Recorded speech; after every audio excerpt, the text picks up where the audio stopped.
All right, folks. Like I said, thanks so much for joining in. Here's what we got on the agenda for today. We're going to start out with a little Quizlet Live. If you want to go to Quizlet.live right now, that would be awesome. So we start out with a little Quizlet Live. There's a couple things straight out of the Unit 7 document that I explicitly want to talk about. Today, we're going to be comparing and contrasting or juxtaposing the state tiers of the judicial system with the federal level of the judicial system. Each has got like 3 levels to it, and there's a lot of similarities to them. And I think you guys will notice that pretty much right away. Last part of the hour, you will have ample time to do the Unit 7 assessment. There's no earthly reason that everybody in this room should not be able to get that Unit 7 assessment done today. I'm telling you, and I'm not lying, it's all vocab. It's 29 questions of vocab that we're going to review right now, and then like 4 multiple choice questions. Pretty friggin' easy, yes? Okay, so there's no earthly reason why all of you should not get that Unit 7. I don't care where you are in your academic experience in this class. Let's all get done with the Unit 7 assessment today, because that is just way too easy, okay? Then we'll finish up a little CNN 10, but that is at the end of class. So let's all go to Quizlet.live right now. Quizlet.live.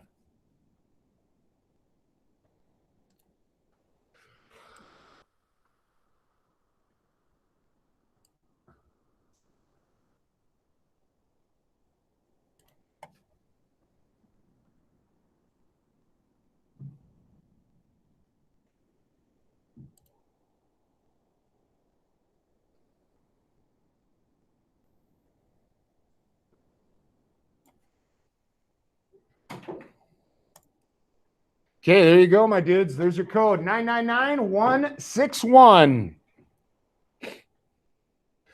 2, 4, 6, 8, 10, 12, 14, 16, 18, 20, 21. 25 is what we're looking for. We're almost there.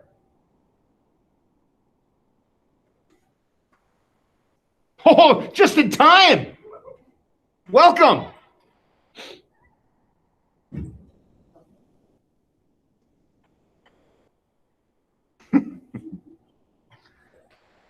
$25. Oh, that's 100% participation.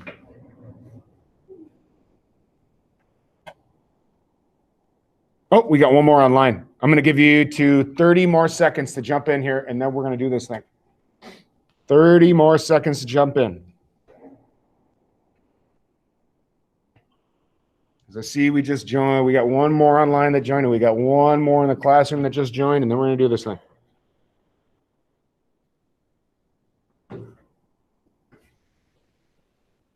Oh, all right. Here we go. Time to party. Look at that. This is going to be 100% participation today. Woo!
This one's for all the Tostitos.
Wow. Wow. Okay. Would everybody open up the Unit 7 document right now? Do it to it.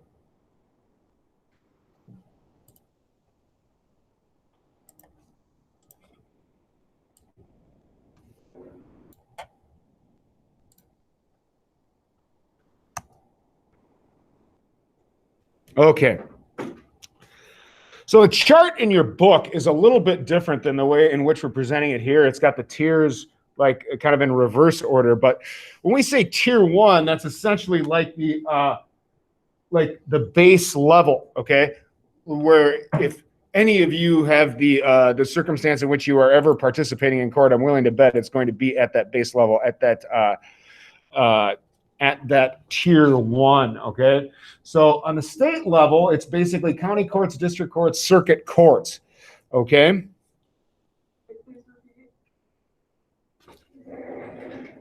County courts, district courts, circuit courts, okay? And then when we juxtapose that with the federal courts, they're basically the same thing. We're talking about the base level tier 1, okay? And at the federal court level, those are going to be like where you go for tax court, admin agencies, international trade, veterans claims, all of that type of stuff, okay? And then how tier 2 is similar is both of the tier 2 courts for state level and for federal level have to do with appeals. So here we're referring to it as the Intermediate Court of Appeals, and the same thing here, but one is called the appeals court and one's the appellate court, which is essentially the same concept in that you are just basically reviewing what happened at that tier 1. Does that make sense, guys? So if, like, let's say that if there was an appeal in the latest court case in which was here in Minneapolis, it would go to this appeals court, this tier 2 appeals court. And obviously, everybody knows how to access these slides. I've got these on the Try 3 Google presentation. Everybody knows what we're doing there, right? Good? Yes? All right. Do you think my energy level right now warrants another cup of coffee? You think so? Time to party? I like it. Just imagine if I was drinking a Monster, huh? Really getting after it. All right, we're good here. And like I said, if you need to access these slides, you guys know where to go. Okay, so when we get to tier 3, they're both the highest court in their respective realms, in that the highest court at the state level is going to be that tier 3 state Supreme Court. Now that mirrors the federal level in that we obviously have a federal Supreme Court. One is much more in the news as of late than the other. Okay. You guys remember me talking earlier in the week about how that student is now seeing think about how long that's taken. It started at the state tier 1 level, and it's taken since 2017 to go through all of those levels, all the way to the highest court in the United States. Isn't that kind of amazing? That's a long friggin' process. Okay. Now, I love that we have these courts and the process, but the process is long and it is not very efficient in that respect, in that it does not take, a couple weeks. This takes a year's type process, you know, the appeals process, so to speak. Okay, so let's get that down to where we are with what does it look like for the state Supreme Court. This kind of is surprising to me whenever I look at the qualifications here. You would think it would be more, but the only thing that one needs to be in terms of to be a Supreme Court justice in Minnesota is a practicing attorney, which means that you have passed the bar exam and you have maintained that license, okay? So if you want to be a lawyer, in a sense, you could be on the state Supreme Court. Now, this is a little bit fuzzy here, so stick with me. All elected judges, and that's how we do that, we elect them, okay? All elected judges serve 6-year terms with no term limits.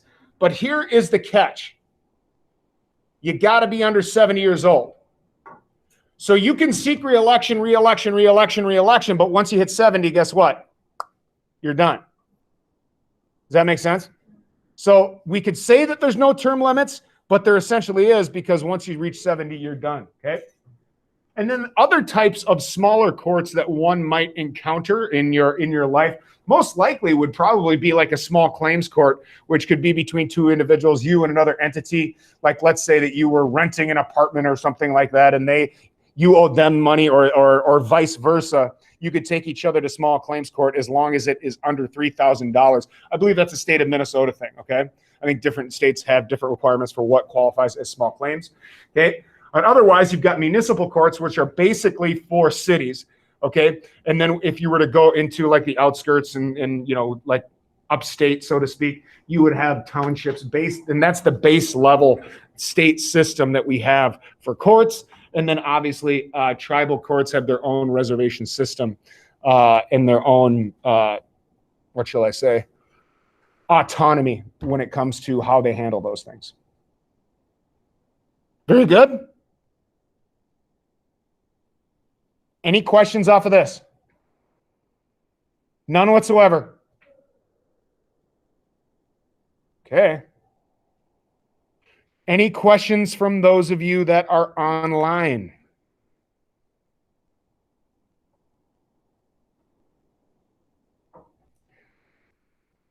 All right, well, here's what we got, folks. Okay, the test is available now.